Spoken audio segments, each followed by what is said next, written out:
പ്രിയപ്പെട്ട പ്രേക്ഷകരെ, ഞാനേ ഇപ്പോൾ വായ്പൂർ കുളത്തൂർ മൊഴി, അതായത് ഇപ്പം നമ്മൾ നിർമ്മാണം നടക്കുന്ന വില്ലേജ് ഓഫീസിന് തൊട്ടടുത്തുള്ള, അതായത് ഇവിടുന്ന് നേരെ പോയി കഴിഞ്ഞാൽ നേരെ നമ്മുടെ വായ്പൂർ ചന്തയിൽ പിന്നെ ബസ് സ്റ്റാൻഡിലെ പഴയ ബസ് സ്റ്റാൻഡിലേക്ക് പോകും.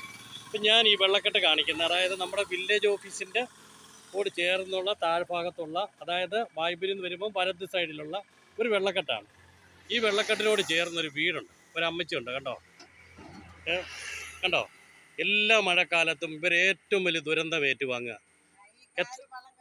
എത്ര സെന്റ് സ്ഥലമുണ്ട് അമ്മച്ചി? 8 സെന്റ് സ്ഥലം.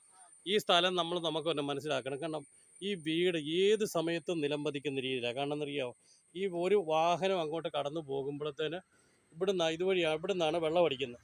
കാരണം നമ്മൾ അശാസ്ത്രീയമായിട്ടുള്ള റോഡ് നിർമ്മാണത്തിൻ്റെ ഫലമാണ് അനുഭവിക്കുന്നത്. കാരണം അന്നൊരു നല്ല ഓട നിർമ്മിച്ചിരുന്നെങ്കിൽ, ഒരു സ്ലാബ് ഇട്ട് ഓട നിർമ്മിച്ച് ഒരു കലിങ്ക് ഇവിടെ നിർമ്മിച്ചിരുന്നെങ്കിൽ ഈ വെള്ളക്കെട്ടോ അല്ലെങ്കിൽ ഇവിടെ ഒഴിവാക്കാമായിരുന്നു. പക്ഷെ നമ്മുടെ ബന്ധപ്പെട്ട PWD ഡിപ്പാർട്ട്മെൻറ്റ് കാണിച്ച അനാസ്ഥയുടെ ഫലമാണ് ഈ ഒരു കുടുംബം അനുഭവിക്കുന്നത്. ചേട്ടൻ്റെ പേരെന്നാ? വേണുഗോപാലൻ നായർ. ചേച്ചിയുടെ പേരോ? ഓമനക്കുട്ടി അല്ലേ?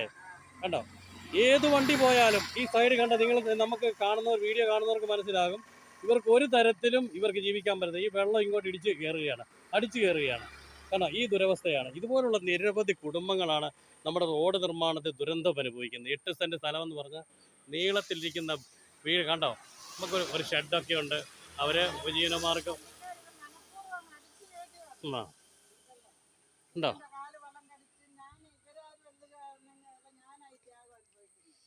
കണ്ടോ, ആ ചേച്ചി ഇപ്പം തന്നെ നിൽക്കുന്നത് തന്നെ കണ്ടോ. അതായത് വണ്ടിക്കാർ മനഃപൂർവ്വം നല്ല ചിലന്ത്രിയോ, ഒരു വണ്ടിക്ക് സൈഡ് കൊടുക്കുമ്പോൾ കൊടുത്തേ പോവുള്ളൂ. ഇത് നമ്മൾ കാണണം, PWD അധികാരികൾ കാണണം. കാരണം ഇവിടെ ഒരു കലിങ്ക് തീർത്ത് ഒരു ഓടയും കൂടെ തീർത്തായിരുന്നു ഈ വെള്ളം നേരെ മണിമേനി ആറ്റിലേക്ക് തന്നെ പോകുമായിരുന്നു. മറ്റുള്ള ഈ ഒരു കുടുംബത്തെ രക്ഷപ്പെടുത്താനും സാധിക്കും. ഇപ്പം ഇവരനുഭവിക്കുന്ന ഏറ്റവും വലിയ ദുരന്തമെന്ന് പറഞ്ഞാൽ ഈ വെള്ളക്കെട്ടാണ്. ഈ വെള്ളക്കെട്ട് മനഃപൂർവ്വം ഉണ്ടാക്കുന്നവരാണ്, അല്ലാതെ സാധാരണ മഴ പെയ്തുണ്ടാക്കുന്ന വെള്ളക്കെട്ടല്ലത്. ഓക്കെ. ആ മോളിൽ നിന്ന് വരുന്ന വെള്ളവും ഈ റോഡിൽ നിന്ന് വരുന്ന വെള്ളം സമീപത്തുള്ള വീടുകളിൽ നിന്ന് വരുന്ന വെള്ളം കൂടാണ് ഇവിടെ കെട്ടിക്കിടന്ന് ഇവർക്ക് ജീവിക്കാം. കാരണം ഓരോ വണ്ടി വരുമ്പോഴും വെള്ളം അടിച്ച് കണ്ടോ. ഇപ്പം ഞാൻ ഇവിടെ നിൽക്കുന്നത് കൊണ്ടല്ല ഈ വെള്ളക്കെട്ട് ഈ വീട്ടിലേക്ക് അടിച്ചു കയറുക. ഓക്കെ. ചേച്ചിയുടെ പേരെന്നാ? ഓമനക്കുട്ടി. വീട്ടുപേരോ? താഴെക്കാട്ട്. എത്ര വർഷം ഇവിടെ താമസിക്കുന്നു?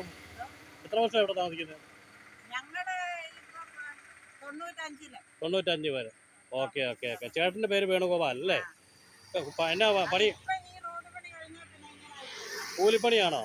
എന്താ പണി?